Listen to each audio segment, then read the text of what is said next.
नमस्कार, मेरा नाम भाऊ तोरसेकर। आप देख रहे हैं प्रतिपक्ष। दोस्तों, आज रविवार का दिन है, यानी शाम हो गई है और उत्तर प्रदेश चुनाव में 5वें चरण का मतदान ख़त्म हो गया है। और जो कुछ बातें खबरें आ रही है, मैं देख रहा हूँ, सुन रहा हूँ, समझने की कोशिश कर रहा हूँ। और जितना कुछ मुझे समझा है उससे तो एक बात साफ हो गई है कि अखिलेश यादव हार रहे हैं। यानी अपने चुनाव क्षेत्र में वो जीत जाए वो बात अलग है, लेकिन पार्टी के नेता करके चुनाव वो हार रहे हैं। और जब चुनाव हारता है इंसान तो उसको बड़ा दुख होता है, वो उससे बचना चाहता है, अपना मुंह छुपाना चाहता है। तो ऐसे वक्त में उसे कोई ना कोई बचाने वाला भी ज़रूरी होता है। यानी उसकी हार जो है वो हार ना हो और जीत हो, इस ढंग से वो हार को पेश करने वाला उस हारने वाले के लिए ज़रूरी बन जाता है। और अखिलेश यादव को आज तो मुझे लगता है 5वें चरण का मतदान वोटिंग ख़त्म होने के बाद ऐसे कोई इंसान की ज़रूरत है। इसलिए मैंने जो वीडियो बनाया उसका जो हेडिंग है, शीर्षक है कि अब सिर्फ एक ही इंसान अखिलेश को बचा सकता है। बचा सकता है इसका मतलब चुनाव जीत कर नहीं दे सकता। देखो, जीतना अलग बात होती है, हारना अलग बात होती है, लेकिन बचना भी एक बात होती है। बचने का मतलब ये होता है कि पूरी तरीके से और बुरी तरीके से हार ना हो, उसको बचना कहते हैं। और इसलिए अखिलेश यादव जो इस विधानसभा चुनाव में जीतने के लिए कूद पड़े थे, उनकी हार तो बिल्कुल निश्चित है।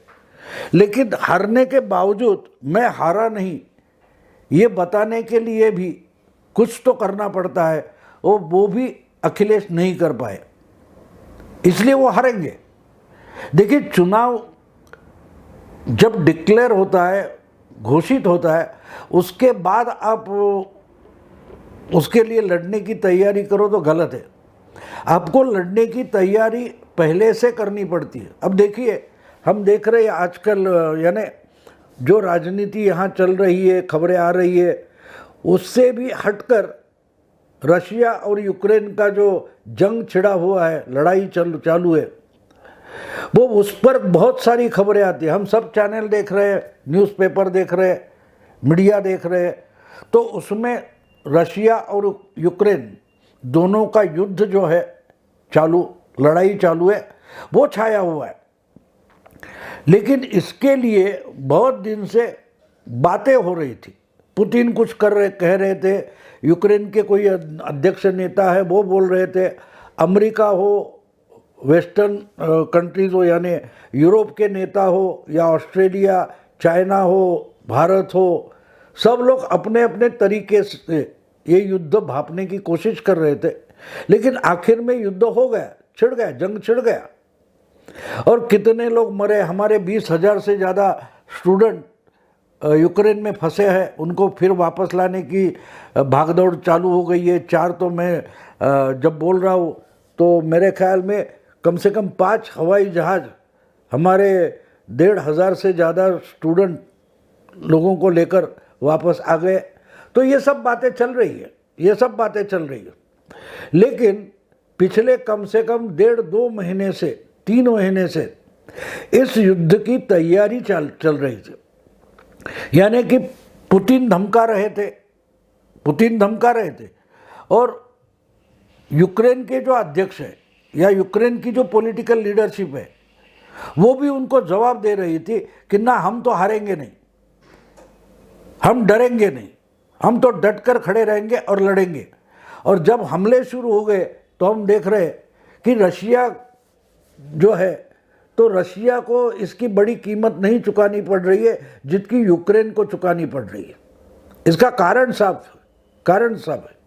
हमने देखा कि वहाँ से बाइडेन अमेरिका में बैठे हुए पुतिन को धमका रहे थे, देखो इतनी होशियारी मत करो, लड़ाई मत करो, जंग मत छेड़ो, वगैरह वगैरह बोल रहे थे।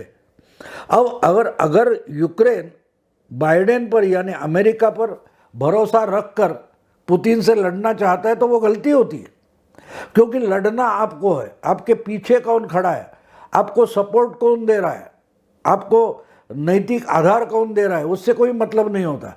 जिसको लड़ना है उसको पहले से लड़ने की तैयारी करनी होती है।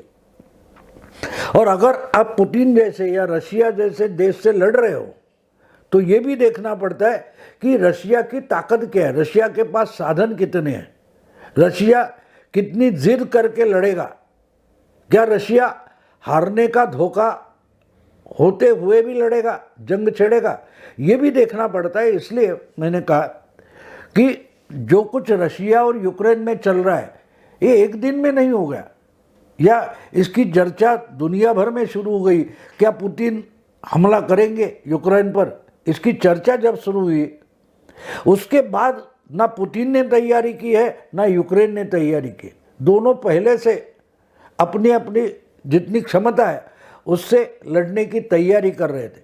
यूक्रेन बिल्कुल छोटा देश है, पहले के ज़माने में यानी 60, 70, 50 के ज़माने में या 80 के दशक तक ये तो सोवियत यूनियन का एक हिस्सा हुआ करता था, सोवियत संघ राज्य जिसको बोला जाता था। लेकिन जब ये सब सोवियत साम्राज्य गिर पड़ा, टूट पड़ा, बिखरा, तब यूक्रेन अलग देश बन गया। और तब से लेकर आज तक पुतिन जो फिर से रशियन फेडरेशन बनाना चाहते हैं, वो यूक्रेन से कुछ ना कुछ झगड़ा निकाल कर उनसे लड़ाई करना चाहते, लड़ाई छेड़ना चाहते थे। मतलब पुतिन ने बहुत पहले से युद्ध की तैयारियां कर ली है, मन बना लिया है कि हमको यूक्रेन का कब्जा करना है, डायरेक्टली नहीं तो इनडायरेक्टली करेंगे, अप्रत्यक्ष करेंगे, लेकिन करेंगे। तो कहने का मतलब ये दोस्तों कि पुतिन बहुत पहले से ही इसकी तैयारी कर रहे थे। और यूक्रेन देश छोटा है, बिल्कुल छोटा देश है, हम रशिया से तुलना करें तो बिल्कुल छोटा देश है, लेकिन वो भी हारना नहीं चाहता था, डरा हुआ नहीं था, लड़ना चाहता था, अपनी स्वतंत्रता स्वयंभूता रखना चाहता था। तो इसलिए वो बोला कि हम तो हार मानेंगे नहीं, हम शरण में नहीं आएंगे। आज भी वो उनके जो अध्यक्ष है ज़ेलेंस्की, वो बोल रहे कि हम बात भी नहीं करेंगे।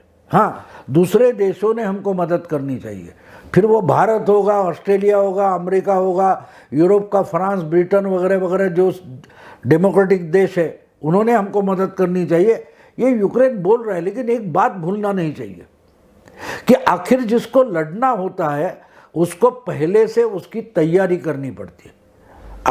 आज यूक्रेन का जो नेता है ज़ेलेंस्की, वो बोल रहा है देखो हमको सिर्फ मुंह बोला सपोर्ट नहीं चाहिए, हमको हथियार चाहिए, हमको बम चाहिए, साधन चाहिए, हम लड़ सकते हैं, हम आपकी सेना नहीं मांग रहे, ऑस्ट्रेलिया या अमेरिका से सेना नहीं चाहिए। अमेरिका ने उनको क्या बोल दिया, बाइडेन बोले कि मैं हवाई जहाज भेजता हूँ, भाग कर निकलो। जैसे आपको याद होगा पिछले कुछ महीने पहले, 6 महीने पहले अफगानिस्तान के जो प्रेसिडेंट थे एक हवाई जहाज में बैठकर भाग गए और छोड़ गए अपनी जनता को। तो यूक्रेन का अध्यक्ष है वो बोलता है कि नहीं मैं तो छोड़ूंगा नहीं, मैं तो लड़ूंगा आखिर तक। तो वो डटकर वहाँ बैठे। तो ये सब मैंने यूक्रेन रशिया इसलिए बताया कि लड़ाई कैसे होती है। क्या हम पिछले कुछ 6-7 महीने से देख रहे यूपी का विधानसभा चुनाव या उसके साथ जो गोवा, पंजाब, उत्तराखंड का चुनाव हो रहा था, उसमें हमने कभी देखा कि भाई अखिलेश यादव लड़ाई की तैयारी कर रहे हैं? हमने देखा कभी? हाँ, बातें बहुत करते थे। और हमारे महाराष्ट्र के शरद पवार है या बंगाल की ममता बनर्जी है या और कोई तेलंगाना के चंद्रशेखर राव है, ये भी इनको सपोर्ट करने निकले थे। लेकिन आपका सपोर्ट अखिलेश के काम आने वाला नहीं है। लड़ने की तैयारी अगर अखिलेश को करनी हो चाहिए तो उसको खुद को करनी चाहिए, उनकी पार्टी को करनी चाहिए। और जो यूपी में बैठे हुए और कोई दल है, दोस्त दल है, मित्र पक्ष है, उनको अखिलेश के साथ जाना चाहिए। बाहर से पवार या ममता या चंद्रशेखर राव कुछ मदद नहीं कर सकते, ये सिर्फ नैतिक सपोर्ट दे सकते, आधार दे सकते।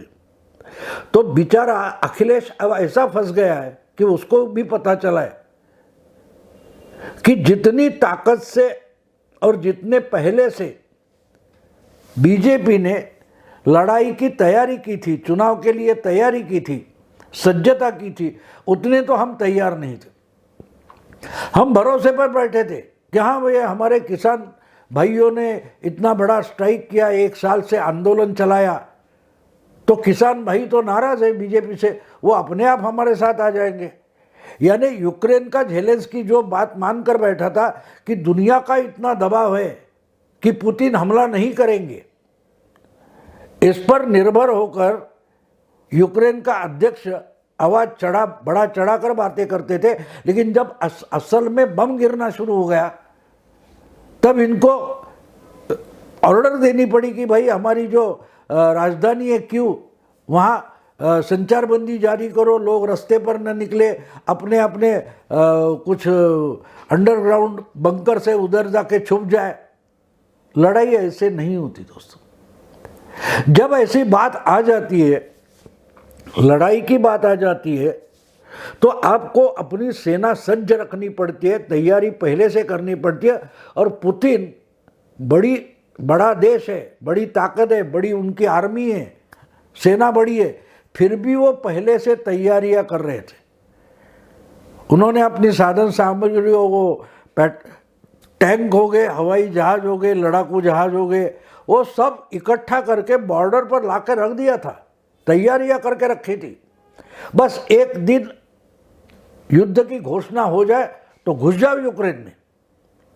तो बिल्कुल उसी तरह से यूपी में पिछले साल 1.5 साल से बीजेपी चुनाव की तैयारियां कर रही थी। अगर वो तैयारियां अखिलेश ने नहीं की है, ना उन्होंने कांग्रेस या बीएसपी के साथ हाथ मिलाने की कोशिश की, वोट का बंटवारा अगर ना होना चाहिए, बीजेपी के खिलाफ एक साथ आकर लड़ना है, तो इसकी तैयारी पिछले 3-4 साल से होनी चाहिए थी। अगर पार्लियामेंट के चुनाव में, लोकसभा के चुनाव में मायावती और अखिलेश साथ आ गए थे, तो वो जो गठबंधन था वो बढ़ाना चाहिए था, उसमें कांग्रेस को भी साथ लाना चाहिए था। वैसा कुछ नहीं हुआ था, और इसलिए अखिलेश एक्सपोज हो गए। और अब जब 5वें चरण का चुनाव आ गया, तब हम देखते कि स्वामी प्रसाद मौर्य को तोड़ा गया, और किसी को 4 मिनिस्टर्स निकले बीजेपी से और समाजवादी पार्टी में शामिल हो गए, उससे कुछ नहीं हुआ। बीजेपी की सेना तोड़ने से आप जीतते नहीं। आपकी सेना कितना टाइम निकाल सकते, कितनी देर तक लड़ सकते, कितनी ताकत से लड़ सकते, उस पर निर्भर होना चाहिए। आपने बीजेपी से 4 कुछ लड़ाकू लोग निकले और लड़ा के आपके साथ ले लिए, लेकिन बीजेपी की जो ताकत है उसके सामने आप क्या करोगे? उनके साथ बीजेपी के पास बड़ी फंड्स और साधन तो बहुत है, मटेरियल बहुत है, पैसा भी है, मानते हैं, लेकिन उससे भी अगर बड़ी बीजेपी की ताकत है तो जो संगठन होता है, ऑर्गेनाइजेशन होती है, उसकी ताकत होती है। इसके सामने अब अखिलेश को पता चला है कि हम तो हारने वाले हैं, बिल्कुल हारेंगे। तो लोगों को दिखाने के लिए मुंह नहीं बचेगा तो क्या करोगे? इसलिए मैंने कहा कि बचना मतलब जीतना नहीं है। अखिलेश को यूपी का चुनाव जीतना बिल्कुल इम्पॉसिबल है, असंभव है, लेकिन फिर भी लोगों को दिखाने के लिए कुछ 150 के आसपास सीटें तो लानी चाहिए कि देखो हम तो 47 पर थे, हम 140 तक आ गए, तो दिखा सकते कि भाई बीजेपी के लिए चुनाव भी जीतना आसान। 70 बचाई बीजेपी ने, लेकिन उनकी जितनी सीटें थी उसके तुलना में बहुत कम सीटें बीजेपी को मिली है। बीजेपी के 100 से ज़्यादा सीटें, या समझो 70-80 से सीटें ज़्यादा कम हो गई। इसको भी मुंह दिखाने के लायक बोलते हैं। क्या अखिलेश अगर उतनी भी सीटें नहीं ला सकते तो मानो हार ही गए। 50 के 47 के जगह आप 70-80 सीटों पर जा पहुंचे तो उसको जीत नहीं मानते, बिल्कुल जीत नहीं मानते। अगर 3 सीट से लेकर 77 तक बीजेपी बंगाल में पहुंची फिर भी उसको हार माना गया, तो 5 साल के बाद योगी फिर से अगर अच्छी मेजॉरिटी लाते, 250 या 300 तक पहुंच जाते, तो अखिलेश क्या करेगा? उसको मुंह दिखाने के लिए जगह नहीं बचेगी। तो इसलिए मैंने कहा, इससे अगर अखिलेश को बचना है, यानी बेइज्जत होने से बचना है, लोग जो मजाक उड़ाएंगे अखिलेश का, उस मजाक से चुनाव यानी काउंटिंग के दिन अगर बुरी तरह से समाजवादी पार्टी हारती है तो उनका मजाक उड़ाया जाएगा, तो उस वक्त अखिलेश को बचाएगा कौन? हाँ, एक बात है कि बोलेंगे ईवीएम में गड़बड़ हो गई, वो तो पुरानी बात हो गई, वो कोई मानने वाला नहीं। इसलिए मैंने कहा कि अब एक ही इंसान अखिलेश को बचा सकता है, और उसका नाम क्या है? यही तो मैंने हेडिंग में डाला है, तो उसका नाम संजय राउत है। संजय राउत एक ऐसा इंसान है कि जो हारने को भी जीत में बदल कर बता सकता है। ऐसी बकवास कर सकता है कि अखिलेश बुरी तरीके से हार गए, फिर भी अखिलेश कैसे जीत गए, और मोदी, योगी और अमित शाह कैसे हार गए, ये बताने वाला कोई अखिलेश को अभी चाहिए। और 2 चरण का मतदान बाकी है, 7 तारीख को और मेरा ख्याल है 3 तारीख को आखिरी चरण होने वाले, उसके बाद 10 तारीख को गिनती होने वाली है। तो 10 तारीख के बाद अखिलेश को अगर दुनिया के सामने आना है और इज्जत से आना है, तो उनकी हार को जीत बनाकर पेश करने वाला कोई इंसान उनको चाहिए, और वो इंसान सिर्फ संजय राउत हो सकता है, सिर्फ संजय राउत हो सकता है।